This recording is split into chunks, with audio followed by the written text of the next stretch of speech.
We're dealing here with the second chapter of the Edexcel Year 2 Statistics and Mechanics, or the Applied textbook, and we're looking at conditional probability. So we're familiar already with the Year 1 book and the fact we've started using Venn diagrams for probability, and if we're going to deal with that Venn diagrams, the circles on Venn diagrams represent sets, and a set in mathematics is a really important idea. As far as we're concerned, a set can just mean a bunch of things, right? So, and it really is kind of that vague, and it's actually a fairly good mathematical definition.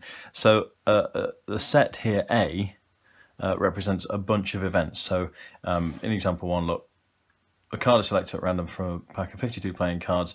So this set A represents the aces in that deck of cards, okay? I could have the set of even numbers smaller than 10, so 0, 2, 4, 6 and 8, and that could be a set, that list of numbers there. I can have an infinitely large set, just say all the odd numbers, 1, 3, 5, 7 and so on. So anything that we can sort of give a label to, you know, say anything that fits the following criteria is a set.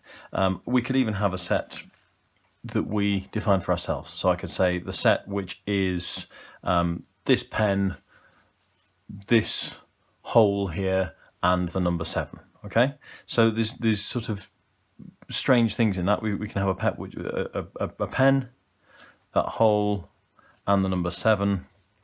Those three things, I can define those three things. I can say what they are. So you can tell me if I pick an object at random, if I can pick the number 6, is it in this set? No, it's not. If I pick the number 7, is it in this set? Yes, it is. Okay, so a set, we can just think of it as a sort of mathematical bag of stuff, right? It's a defined set of things, and set is the word that we use rather than a bag or a group or a collection. We call it a set. Okay, so as far as our Venn diagrams go, in probability, a set will usually be a set of outcomes, right? This set A will be, we'll think about a probability kind of experiment, and the circles on our Venn diagrams will represent some of the outcomes for that probability experiment.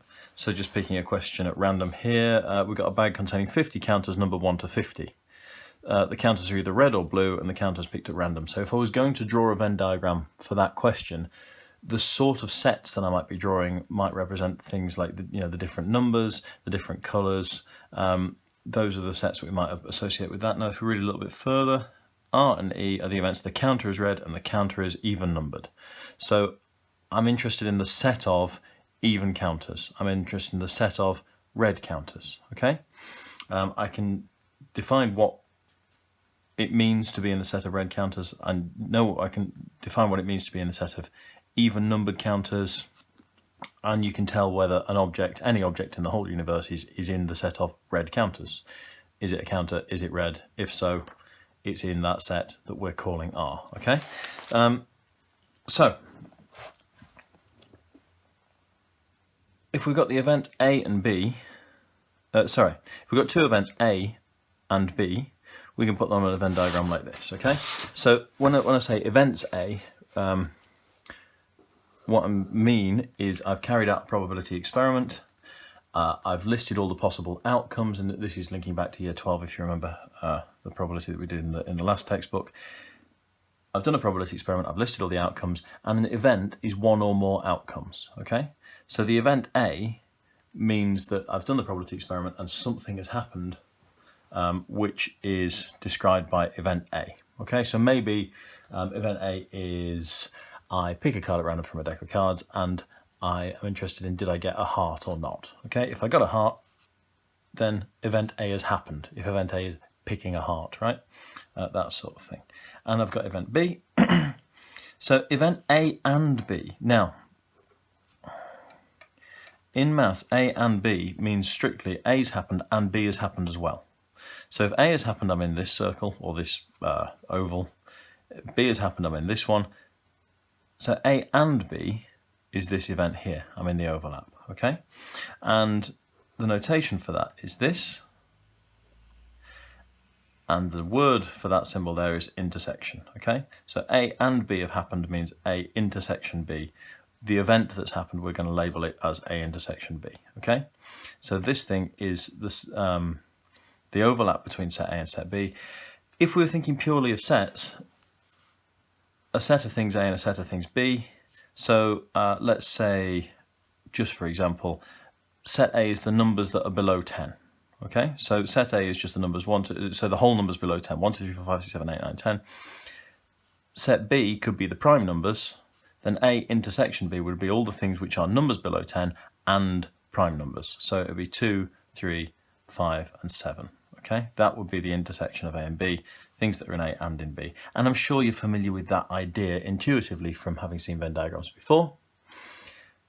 Intersection is our new word to go with that. The next little diagram we're looking at here is where we've got everything in A and everything in B. And this is, mathematically, we say A or B, okay? So in real life, if I said, would you like tea or coffee? That would mean, would you like a tea or a cup of coffee? It wouldn't include the possibility of you wanting both of them, okay? So mathematically, when we say the word or, we mean either set A or set B. So on the diagram, how would that look? Just set A would be this bit here, just set B would be this bit here, but these things here, A and B happening together, we include that in the phrase A or B. So in real life, we'd need to say, would you like tea or coffee or both? In maths, if we say, do you want tea or coffee? And what I actually want is a cup of tea and a cup of coffee, it would be reasonable if I was talking to a mathematician to say, yes, I do want tea or coffee. I've not answered the question fully because, you know, I want one of those things, I want both of those things. It's not clear which part of the diagram that I'm in, but I'm in the whole bit, either set A or set B. And that gets this symbol here, which is a symbol for union, okay? So intersection, think about, you know, an intersection of a set of roads or something like that. It's the overlap between A and B. Union, think about a trade union. Everybody joins in together. So the set A and the set B together make the union a union B. So that symbol, we say union. Even though the union is everything in set A and in set B, we say that is A or B. So either in A or in B or in both is the best way to think about a union. An intersection is in set A and in set B as well. It has to be in the intersection. And the other new piece of notation that we have to be happy with is A dash, which we can say A dash, we can say the complement of A, and that just means outside of A. So if this is everything that could possibly happen in the whole experiment, that's set A. Everything outside of set A is a complement, okay? And it doesn't matter if there's another set B or even a third set C in there. If this is set A, everything outside of set A is in the complement, okay? So all of this stuff that I'm colouring in here. These bits over here, in the middle rather, where A overlaps with set B or overlaps with set C, they are in A, so they're not in A complement, okay? A complement is everything which is outside of set A.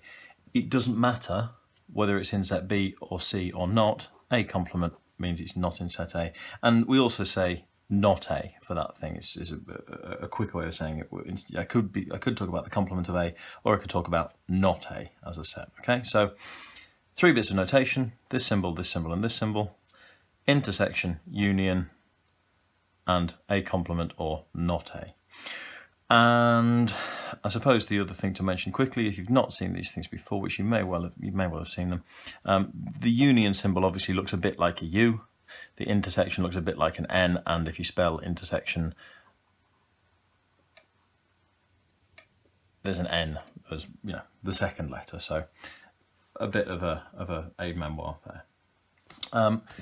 So if you look through the questions that were being asked in this section, it's really about identifying different parts of Venn diagrams. Okay, so we get this sort of thing. So this is all the things that are in A that are not in B. This is all the things that are in B or outside of A, but not in A on its own.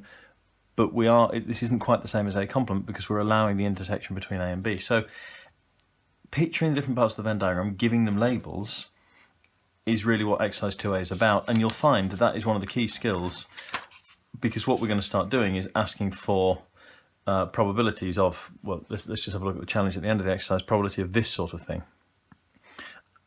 And if we're going to deal with that sort of thing, we're going to have to be used to identifying it on the diagram and working it out, that sort of thing, right? So let's have a look. In example 1, we've got a card selector and pack of 52 playing cards. A is getting an ace, D is getting a diamond. So find the probability of A intersection D. Well, A intersection D is an ace and a diamond. It has to be both ace and diamond, so it has to be in the overlap between ace and diamond, and there's only one card that's in there, okay? There's one card that's in there. There's 3 aces that are not diamonds. There's 12 diamonds that are not aces, and there's 36 other cards. So the probability of A intersection D is the probability of getting that particular item, the ace of diamonds. So 1 out of 52. Probability of A union D is the probability of being in the set A or the set D or both. So it's 3 and 1 and 12. It's this part, and this part of the diagram, all 3 of those. Okay, so we add those 3 together and we get 16 out of 52. Probability of being A complement is not being an A at all. So outside of this circle A, so 36 and 12, this 1 is still in set A, so that doesn't get included. So 36 and 12, which is 48 out of 52. Now, A complement intersection D, before we turn the page, let's just have a think about that. And if you're following through with the book at home, try and resist the urge to turn the page and try and think about this yourself first, because this is the first one we've had to think a little bit. A dash and D. So A dash, sorry, we've got A and D. So outside of A and inside of D.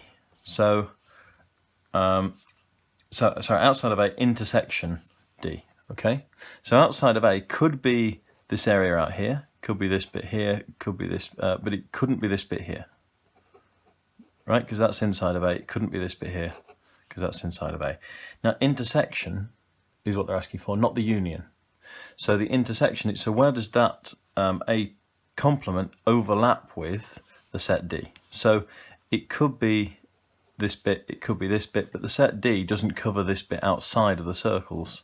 So what we're looking at really is just this bit here, not anything out here, just this bit here. So in other words, it's the diamonds which are not aces, and the probability of that is 12 out of 52, okay? And in the book, now we do turn the page, we have the same sort of diagram there, okay? So let's have a quick look at some of these here, just to give us the idea, and then I'll leave you to work through the exercise stage by stage. Getting the idea of really the questions 1, 2, 3, and 4. If you can do that, the rest of the exercise is harder, but it does follow on from these ideas. Okay, so I'd really recommend doing the first page of this exercise carefully if you're looking at this from the start. Let's just do a couple of these. So this is all the things that are in A, but not the things that are in B. Well, we've just seen that, haven't we? That is A intersection B complement. So it's the things that are in A overlapped with the things that are not in B. So it's A but not B is how we do that one. This one here, it's very close to A complement, isn't it? If it was it's A complement, but I'm putting this bit in there as well. So I'm going to start by writing down A complement, and then I'm going to think about, well, this bit here, that bit there is A intersection B. So how do I say anything that's in A complement as well as all the things that are in A intersection B? Well, that is A complement combined with A intersection B, A complement or A intersection B. If it's an A complement, it's in this bit outside the circles, this bit here, that's A complement, or I could be in this bit here, which is, oh dear, I've written on the book, never mind, which is A union B, okay? Oh, sorry, A intersection B, the overlap, okay. Hopefully you can see E is probably the easy one, that's A union B union C, all the things in A, or B, or C, or any of the overlaps. Part D is the things that are in A, and they're in B, and they're in C, so that's A intersection B intersection C, okay? It's really important that you get a sort of fluid understanding of these, you need to be able to see things like this. You need to be able to see very quickly that that's what they are. That one, perhaps you wouldn't see it at first, but we've seen it twice now, once in the example, once in the exercise. So now you understand that that's what that bit is. This one shouldn't take you too long to work out what we're looking for, okay? So I'll finish off with just looking at part F here. And I'm doing this as a deliberately sort of tricky example. If you get this idea, this is the sort of thinking that we need to be able to do. And it works like this. I'm going to notice it looks very similar to part E, doesn't it? So part E was A union B union C, and I want to take away the bits that are in C. So in fact, if I think about it as A union B, then A union B is this bit here and this bit here and this bit here. So that's A and that's B. But I also want to be not in C. So it could be in A or it could be in B, but it has to also be in not C. It has to be outside of C. So it has to be in A or B, either A or B or both. That's A or B. And it has to not be in C. So that will make it this bit here, and this bit here. These three bits, this is in A, so it's in A or B, but it's in C, so it can't be part of not C. Okay? A bit fiddly, but hopefully you can see the answer. If you don't get there yourself, look in the back, look at the answers and see, do you understand how that answer came about? And if you do, you're on the road to getting the right idea. So that's section 2.1.